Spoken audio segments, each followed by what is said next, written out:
que pasa el siguiente. ¿Has escuchado esa frase alguna vez? ¿Dónde normalmente uno escucha eso?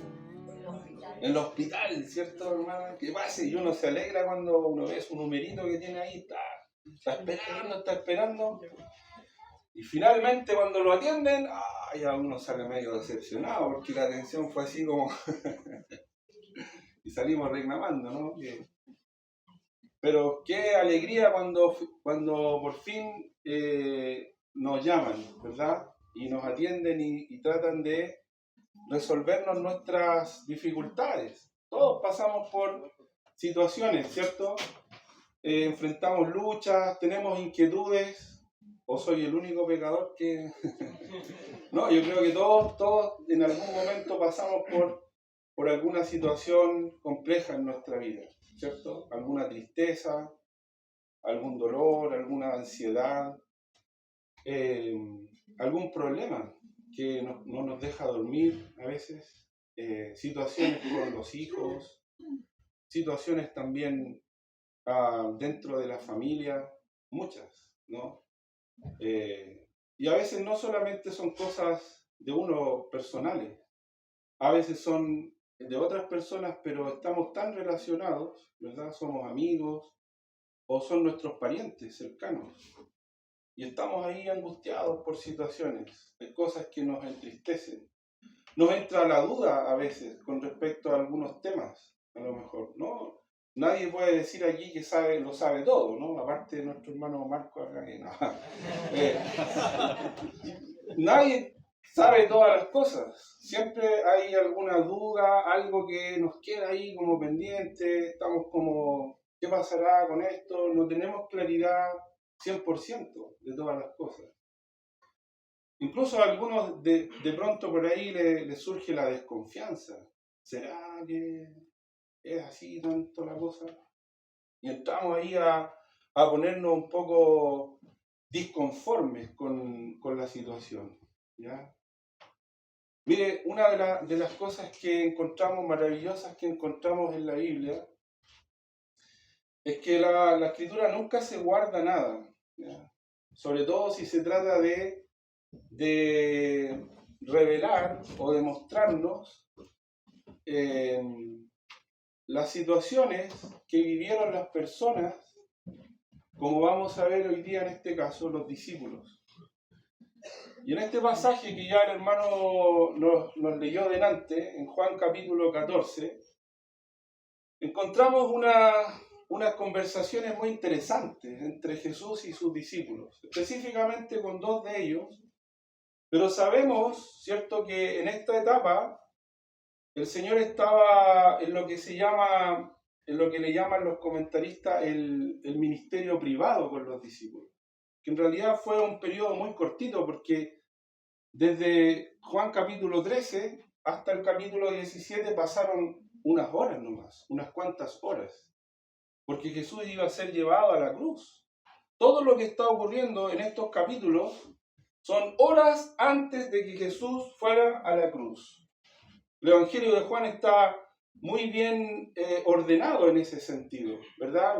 Todos los primeros 12 capítulos, el ministerio público de Jesús, y luego del capítulo 13 en adelante hasta que Él es llevado a la cruz, después del capítulo 17, ese ministerio más personalizado, privado, como le llaman la mayoría de los comentaristas, ¿ya? Ese ministerio en el cual Jesús está diciéndoles las últimas cosas a los discípulos. Y es interesante porque, mire, ¿quién es el que iba a morir? ¿Quién es el que en un par de horas más iba a ser llevado a la cruz e iba a sufrir una cruenta muerte? ¿Quién era? Era el Señor. Cuando hay alguien que está padeciendo, que está muriendo, ¿quiénes se supone que son los que lo alientan y los que lo apoyan? ¿El que se va a morir o los que están alrededor, los amigos, la familia? Se supone, ¿cierto?, que los que están alrededor, los amigos, la familia, son los que alientan, son los que apoyan al que está por morir, ¿cierto? Pero aquí es al revés, ¿ya? El que está por morir, el que en un par de horas más va a ser llevado a la cruz y va a morir cruentamente en la cruz, va a ser incluso hasta despreciado por ellos mismos, por los más cercanos, Él es quien está todavía alentándolos, animándolos. Porque el Señor nos ama tanto, ¿verdad? El Señor tiene tanto amor y tanto cuidado por nosotros. Él conoce los corazones. Él sabe que nosotros estamos luchando todavía en nuestra vida. Él sabe que nosotros todavía estamos enfrentando dolor, estamos enfrentando dudas, estamos enfrentando desconfianza. Y Él quiere llevarnos desde ese punto a otro punto, a uno mejor. Y eso es lo que el Señor hace en este pasaje que vamos a ver hoy día. Fíjese, lo primero que le dice el Señor, porque ellos estaban tristes, ¿cierto? Ellos ya sabían que Él iba a morir. Habían intentado en otra oportunidad, unas semanas antes, unos días antes de que todo esto ocurriera, el apóstol Pedro dice en el Evangelio de Mateo que trató, ¿cierto?, de impedir que el Señor fuera a Jerusalén para padecer de los líderes, de los ancianos, de los gobernantes. ¿Y qué le dijo Jesús a Pedro? Ahí en Mateo capítulo 16. Apártate de mí, Satanás, imagínense, porque no pones tu mirada en las cosas de Dios. Mire qué fuerte fue el Señor en ese momento. Bueno, ellos estaban tristes, ellos no querían realmente que el Señor entregara o llegara a este punto de morir en la cruz. Entonces el Señor, viendo la situación, entendiendo cómo ellos estaban, cómo ellos se sentían, mire lo que les dice allí, en versículo 1. Dice, no se turbe vuestro corazón. Más adelante, si se fijan, ahí en el mismo capítulo 14, en el versículo 27, al final, la última frase del versículo 27, dice, no se turbe vuestro corazón, ni tenga miedo. Ellos estaban tristes, hermano. Claro, cuando uno le pasa una situación así, que sabe que una persona tan amada, tan cercana, tan querida, se va a partir, más encima ellos sabían, Jesús les había dicho de la manera en que Él iba a morir. Porque una cosa es que te digan, mira, voy a morir, me queda poco tiempo, a que te digan, voy a morir y voy a sufrir. Porque voy a morir de una manera terrible. ¿Se da cuenta? Entonces, obviamente, ellos como sus discípulos, como los más cercanos, porque esta reunión, esta conversación era con los más cercanos. A esta altura Jesús tenía un grupo grande de seguidores. Dice el libro de los Hechos que cuando estaban en el aposento alto, el capítulo 1, cuando estaban esperando la venida del Espíritu Santo, que había aproximadamente, ¿cuántos eran los que estaban reunidos en el aposento alto? 120 personas. Y si consideramos que siempre se contaban a los varones adultos, o sea, el grupo era grande. Porque dice que estaban igual con las mujeres. Y por supuesto tienen que haber habido un montón de niños, como esta mañana. Porque es así. Los tiempos cambian, pero las personas no cambiamos. Las personas, nuestras luchas, nuestros problemas, nuestras inquietudes, nuestro desconsuelo, nuestras tristezas son iguales. Son iguales. ¿Por qué estaban tristes realmente? ¿Qué era lo que les causaba dolor? ¿Era realmente en sí mismo la partida del Señor, la muerte del Señor? Sí, en parte, claro. Pero ¿por qué ellos no querían, si se supone, hermanos, que la muerte de Jesucristo, su muerte en la cruz pagó el precio de nuestros pecados? Eso es lo que nosotros sabemos ahora, ¿sí o no? Claro. Entonces, ¿por qué ellos no querían que Jesús muriera? ¿Se da cuenta? Es como una contradicción. Porque después, claro, después que vino el Espíritu Santo, cuando ellos ya pudieron comprender, cuando pudieron encajar, esto era como un rompecabezas, ¿ya? Y había que armar el rompecabezas. Claro, cuando uno tiene la foto del rompecabezas se ve bonito, pero cuando tiene todas las piezas desarmadas ahí en la mesa, no es lo mismo. Y ellos estaban así en este momento. Ellos tenían un rompecabezas ahí en la mesa. Ellos no sabían cómo encajaban las piezas en su lugar. ¿Por qué estaban tristes realmente? Mira, la Biblia nos da algunas pistas, los evangelios.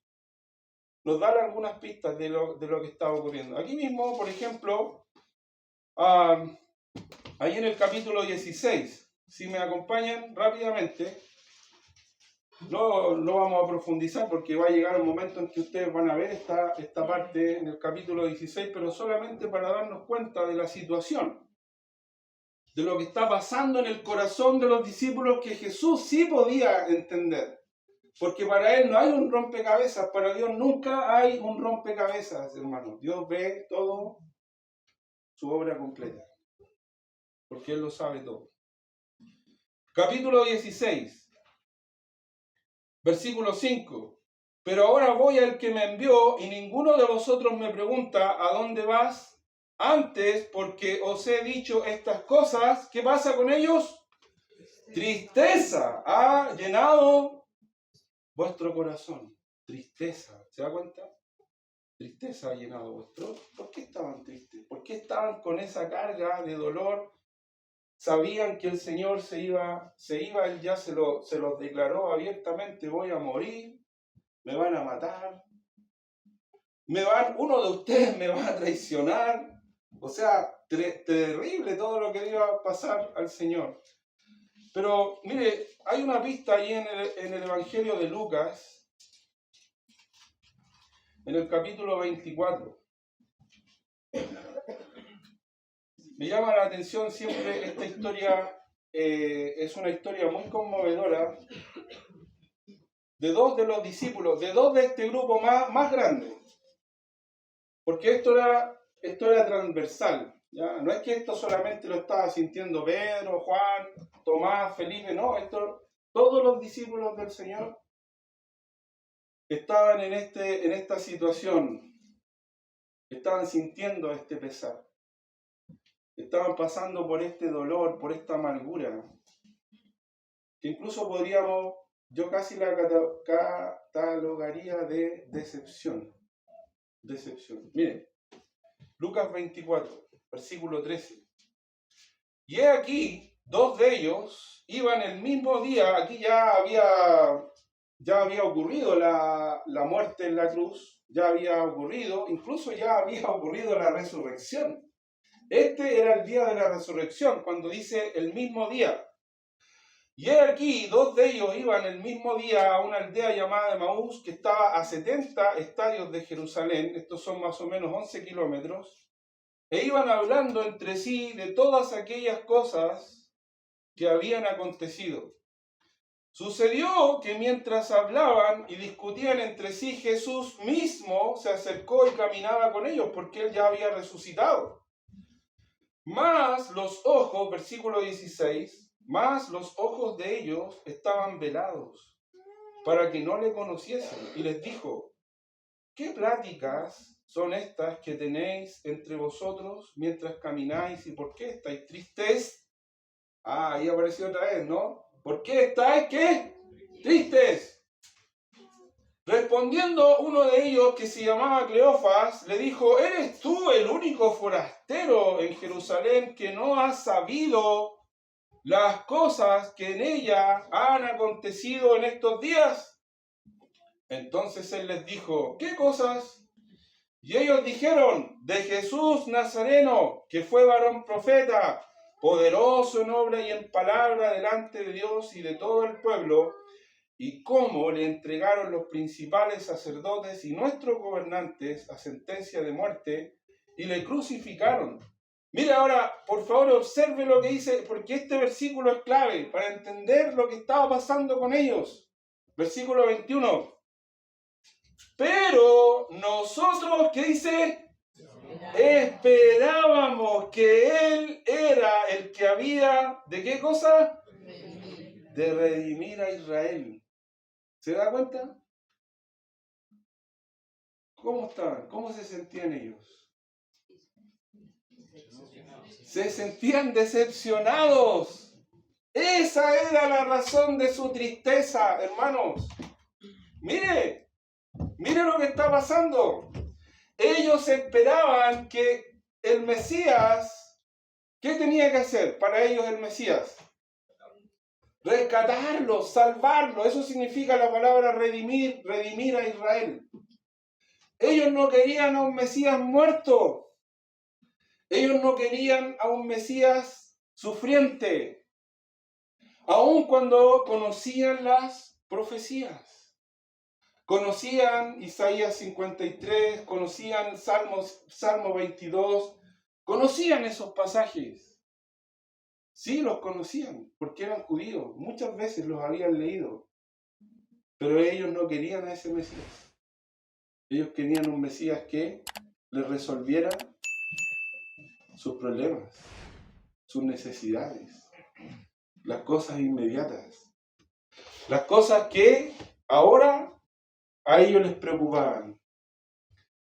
¿Hay algo que a ti te preocupa ahora, en este momento?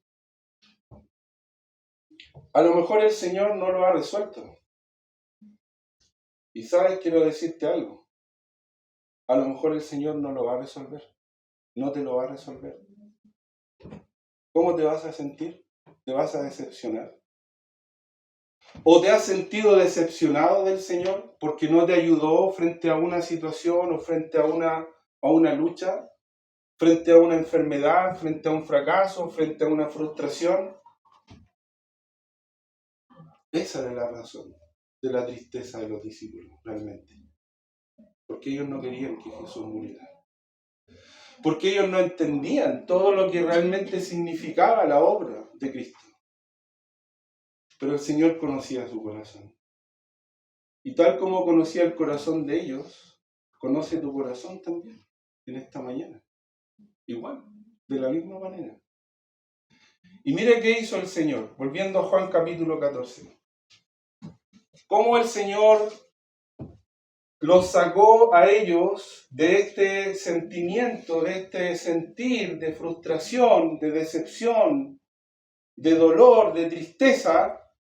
¿Cómo los sacó de eso? Dice el Señor, no se turbe vuestro corazón, creéis en Dios, creed también en mí.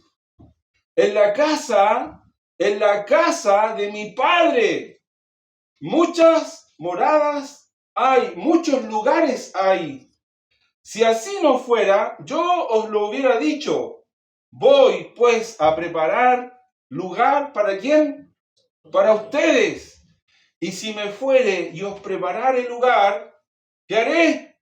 Vendré otra vez y os tomaré a mí mismo, para que donde yo estoy, vosotros también estéis. ¡Wow! ¡Qué increíble! ¿Sabes lo que hace el Señor? El Señor les cambia la perspectiva de la vida. El Señor les dice, ¿saben cuál es el problema? El Señor no los reprende, ni los juzga, ni les dice, pero ¿cómo se le ocurre estar pensando así? No, porque el Señor es tan tierno, ¿verdad? Sí, en algunas oportunidades Él fue duro, fue enérgico.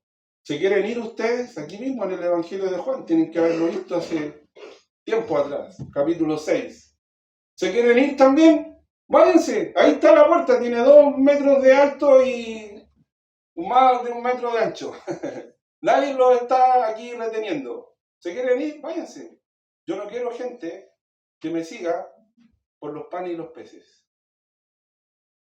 Yo quiero gente que crean en mí. ¿Crees en mí? Crean en mí, creen en el Padre, le dice, crean en mí.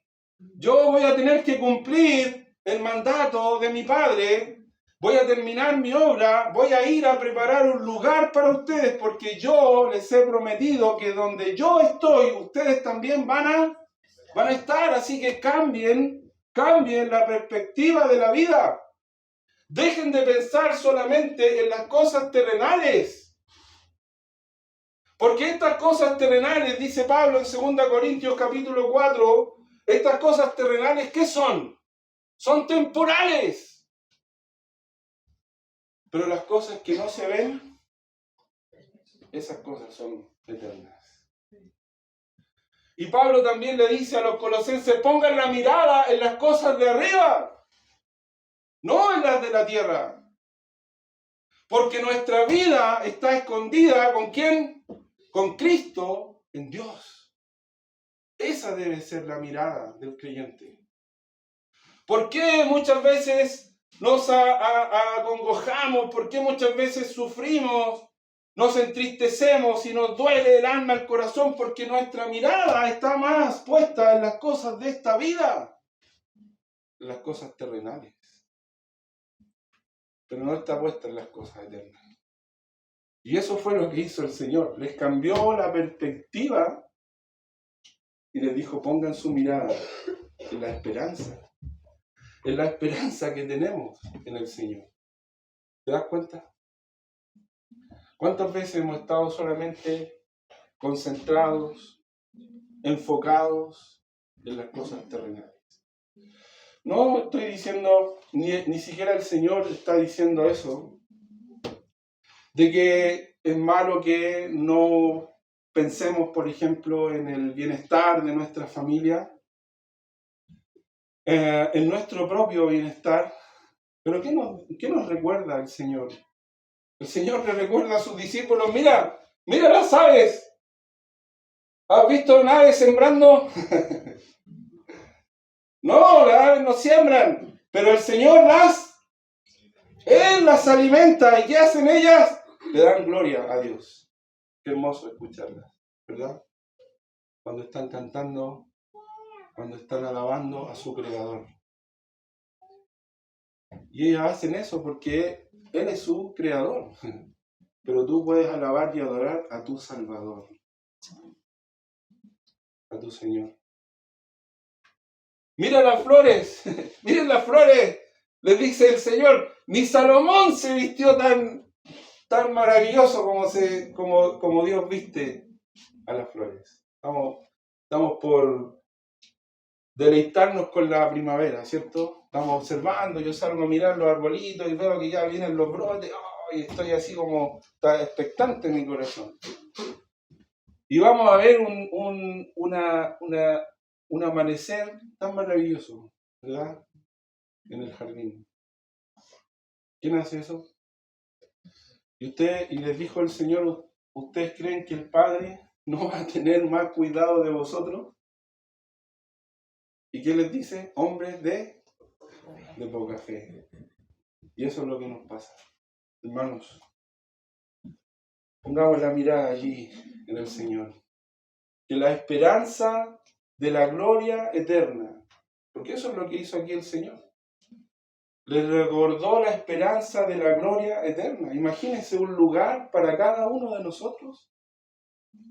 Hay unas alabanzas por ahí media, no sé de dónde la sacaron, hermano, porque aquí la palabra casa no es mansión. Hay unas alabanzas, unos por ahí que nos hacen pensar que arriba vamos a tener una mansión, ¿no? Y como dice el libro Apocalipsis, que las calles son de oro, pensamos que la casa va a estar tapizada en oro. No, hermano, no se ande afanando por eso. ¿Cuánto oro va a tener su casa? ¿Cuánto espacio va a tener? Ahora nosotros nos afanamos por esas cosas. Mire, el baño me quedó chico, no alcanzo ni a darme vuelta dentro de este baño. No se afane por esas cosas. Dele gracias al Señor que Él tiene un lugar para usted. ¿Usted es un hijo de Dios? ¿Es una hija de Dios? El Señor tiene un lugar para usted en la casa del Padre. Qué hermosa esperanza. Esa es la esperanza gloriosa de los hijos de Dios. Así que la próxima vez que usted esté angustiado, esté triste, esté desconsolado porque algo no le salió, porque algo no le resultó, porque las cosas no son o no van como yo quería que fueran, no se desconsuele, no se turbe vuestro corazón, ni tenga miedo. El Señor tiene algo siempre mucho mejor para sus hijos en la gloria eterna. Mire, la segunda cosa que ocurre, ahora se produce una conversación en el versículo 5, ¿con quién? Juan 14:5, con Tomás. ¿Hay algún Tomás acá? No, menos mal. Pobrecito Tomás, Juan le da dura a Tomás. Siempre lo coloca ahí. Siempre Tomás en el Evangelio de Juan aparece como el discípulo ahí medio incrédulo, ¿cierto? El que cuestiona, el que pregunta. Pero sabe, no hay peor duda de la que usted no quiera salir. No siempre dudar es algo malo, hermanos. No siempre dudar es algo malo. A lo mejor a usted le ha entrado la duda de repente. Seamos sinceros. A mí de repente hay situaciones a veces que veo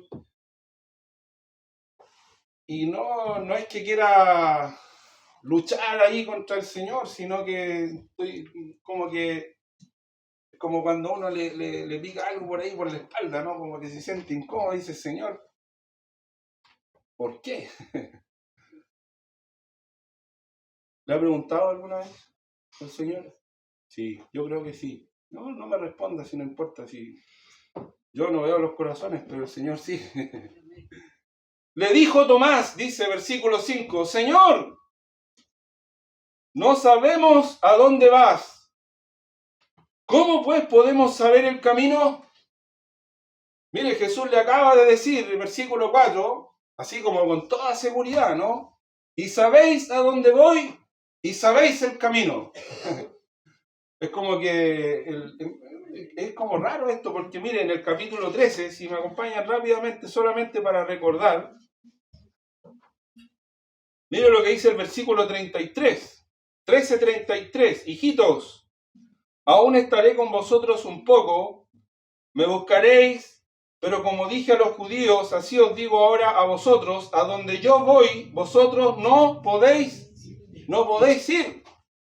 Entonces aquí el Señor es como que está, como que ellos tienen, los pobrecitos tienen el rompecabezas ahí en la mesa, y es como que el Señor viniera y les revolviera un poco más a veces los voy a poner un poquito más difícil, ya, sigan buscando.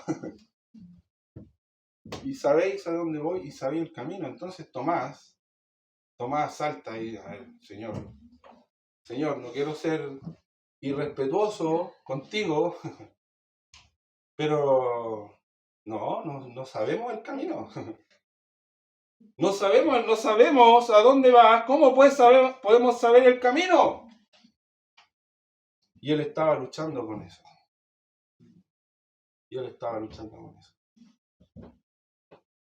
¿Quién puede decir que sabe todas las cosas? Nadie. Hay muchas cosas en nuestra vida con las que vamos a luchar, hermanos. No vamos a entender. No vamos a entender el propósito de Dios. No lo vamos a entender. Y algunos dicen por ahí a veces, no, pero mira, no te preocupes, el Señor tiene su tiempo. Y sí, amén. Dios siempre tiene su tiempo y se toma su tiempo, ¿sabes? Nosotros muchas veces no vamos a llegar a saber nunca en esta vida el propósito de Dios. ¿Por qué Dios permitió que las cosas fueran, por qué el Señor permitió que las cosas fueran así? Solamente Él lo sabe. Pero ahí estaba Tomás, con su lucha, con su duda. Y mire, viene la respuesta del Señor. Yo creo que este es uno de los versículos más amados de la Biblia. Probablemente este pasaje junto con Juan 3:16 sea uno de los versículos más memorizados de la Escritura. ¿Qué dice? Juan 14:6, de memoria. Jesús les dijo, yo soy el camino y la verdad y la vida. Pero también no. No, todavía no. No, ya, bien, qué bueno, hermano. Ya, gracias. Nadie viene al Padre sino por mí. Mire, ¿sabe? Ese es el camino que usted tiene que conocer. Usted puede no saber por qué la luz del sol se demora 8 minutos en llegar aquí a la Tierra. Usted puede no saber por qué los planetas, por qué siempre vemos un solo lado de la cara de la Luna. Bueno, si alguien lo sabe, qué bien por él. ¿Ya? Y si lo sabe, por favor a la salida Me avisa para que me cuente. Mire, hay un montón de cosas que usted puede no saber y eso no le va a pasar nada por eso, ni va a tener ningún problema. Pero si usted no sabe cuál es el camino al Padre, usted se va a perder eternamente. Esa es la única duda, la más importante que usted tiene que resolver en su vida. ¿Cómo se llega al Padre? Y la única manera de llegar al Padre es por medio de Cristo. Mire este hermoso versículo, ¿cómo surgió? ¿Cómo surgió este pasaje? De la duda de Tomás. Porque él preguntó, porque él se atrevió a decirle al Señor, yo quiero saber el camino, tú dices que te vas, yo no sé dónde vas, muéstrame, dinos cuál es el camino. Yo soy el camino, la verdad y la vida. Y eso es lo único que tú tienes que resolver en esta vida. Si tú no resuelves eso, entonces vas a estar perdido eternamente. Pero si tú sabes que Jesús es el camino, la verdad y la vida, ¿un camino para qué es? ¿Para qué es un camino? Para poder transitarlo. Para eso es un camino. Todos llegamos aquí por algún camino, ¿ya? Pero al Padre solamente se llega por uno. Todos llegamos aquí, quise decir, todos llegamos aquí por diferentes caminos. Unos llegamos de por allá, otros de por allá, aquí yo no sé por dónde estoy vuelto, así que no me pregunten, norte, sur. Pero al Padre solo hay uno, y es Jesucristo. ¿Has pasado por ese camino? ¿Has reconocido a Jesucristo como tu Salvador personal? ¿Has reconocido a Jesucristo como el único y suficiente Salvador? Eso es lo que quiere decir aquí el Señor. Yo no soy una opción, yo no soy una alternativa, yo soy el camino. Yo soy la verdad y la vida, no hay otra. Todo lo demás queda excluido, solamente Jesucristo. Porque en ningún otro hay salvación, porque no hay otro nombre bajo el cielo dado a los hombres en que podamos ser salvos. Miren lo que hace Jesús no solamente para sacar a Tomás de esta duda, Él lo anima con esta afirmación. Si me conocierais, versículo 7, también a mi Padre conoceríais, y desde ahora le conocéis y le habéis visto. Qué hermoso. Usted puede ver hoy día, nosotros no le podemos mostrar a Jesús.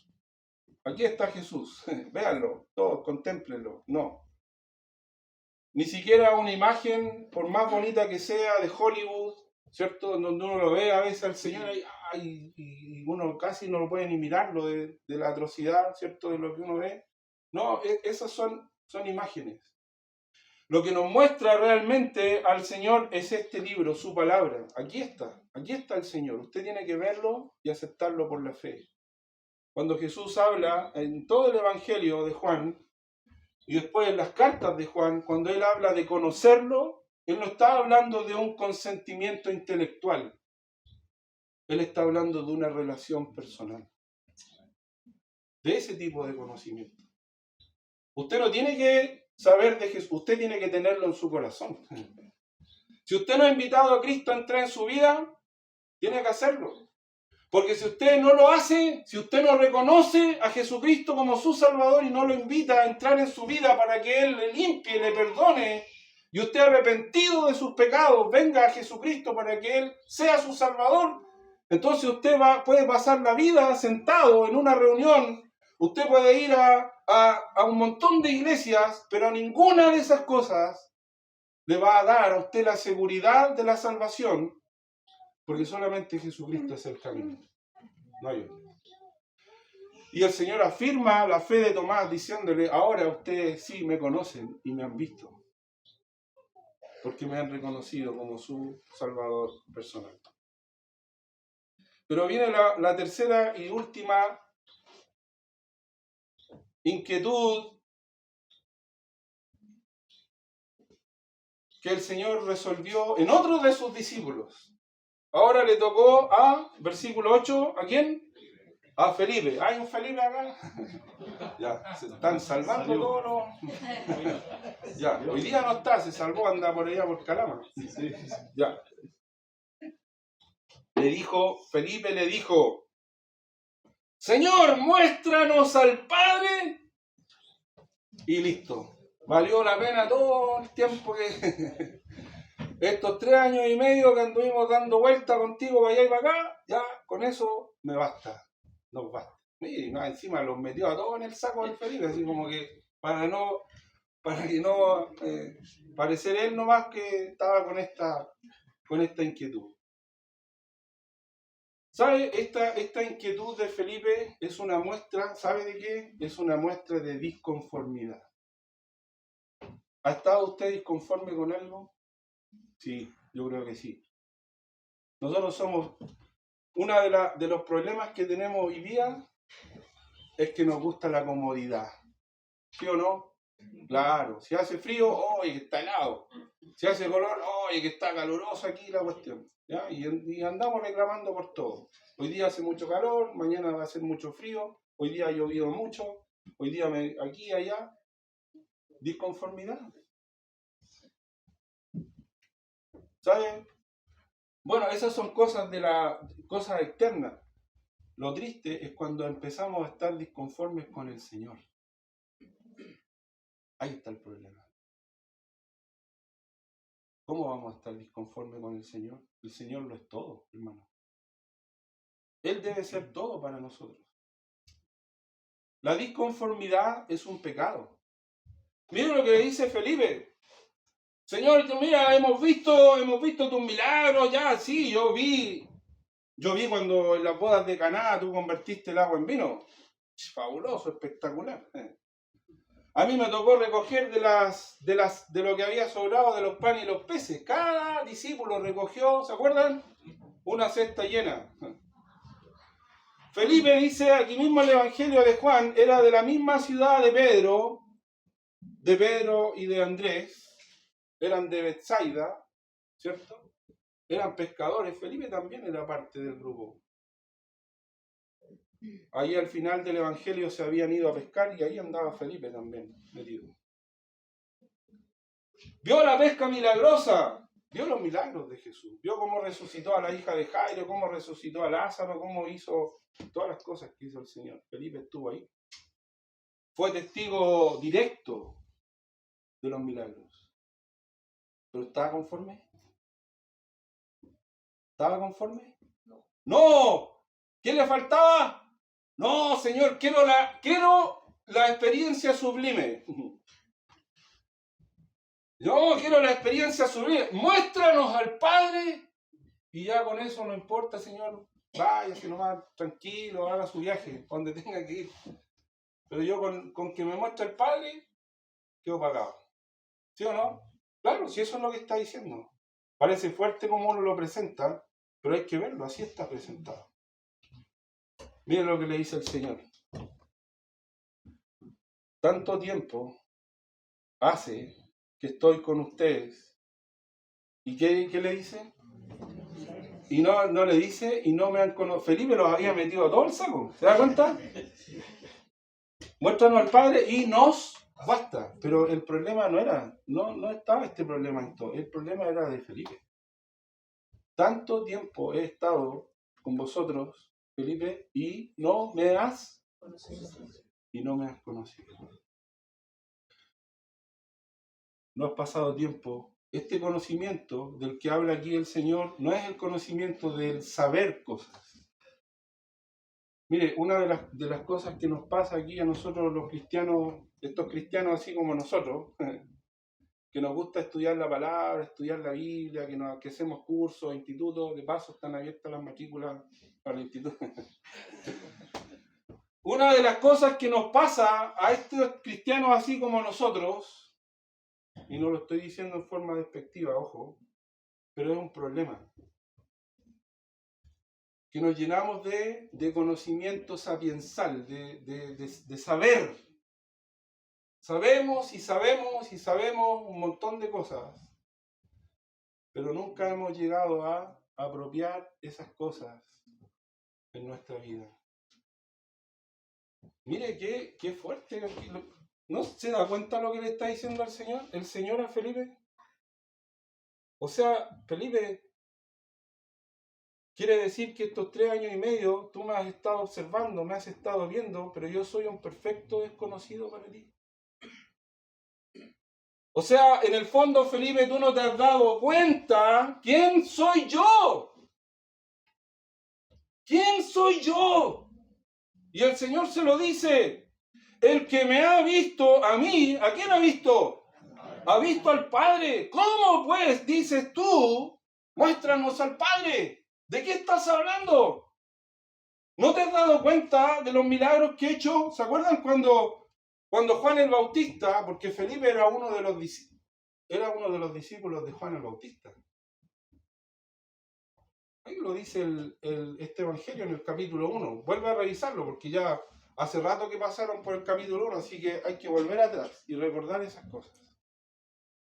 Felipe halló a Natanael y le dijo, hemos hallado, porque ellos escucharon, eran discípulos de Juan el Bautista, y Juan el Bautista dijo, he aquí el Cordero de Dios que quita el pecado del mundo.